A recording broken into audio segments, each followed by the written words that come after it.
కాబట్టి ఈ సభను ఎక్కువ పొడిగించడం మంచిది కాదు. కాబట్టి ఇంకోటి ఏంటంటే సభకి అధ్యక్షత వహించడం అంటే పల్లీల పొట్లాన్ని చేతికి ఇవ్వడం. అంటే పల్లి వలుచుకోవడం రాదు, పక్కవాడు ఈజీగా వలుచుకుంటాడు మన చేతిలో ఉన్న పల్లీలు. అట్లా సభలో పూర్తిగా కనిపిస్తాం కానీ మాట్లాడడానికి చాలా తక్కువ సమయం ఉంటుంది. ఎందుకంటే నేనే అందరినీ 2 నిమిషాలు 3 నిమిషాలు అని చెప్పాల్సి వస్తుంది. కాబట్టి ఆ 2 నిమిషాల కంటే తక్కువ మాట్లాడడం సభా అధ్యక్షుడి బాధ్యతగా నేను భావిస్తున్నాను.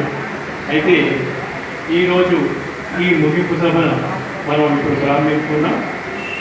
ఈ కార్యక్రమానికి విచ్చేసిన పెద్దలందరికీ మరోసారి నమస్కారాలు.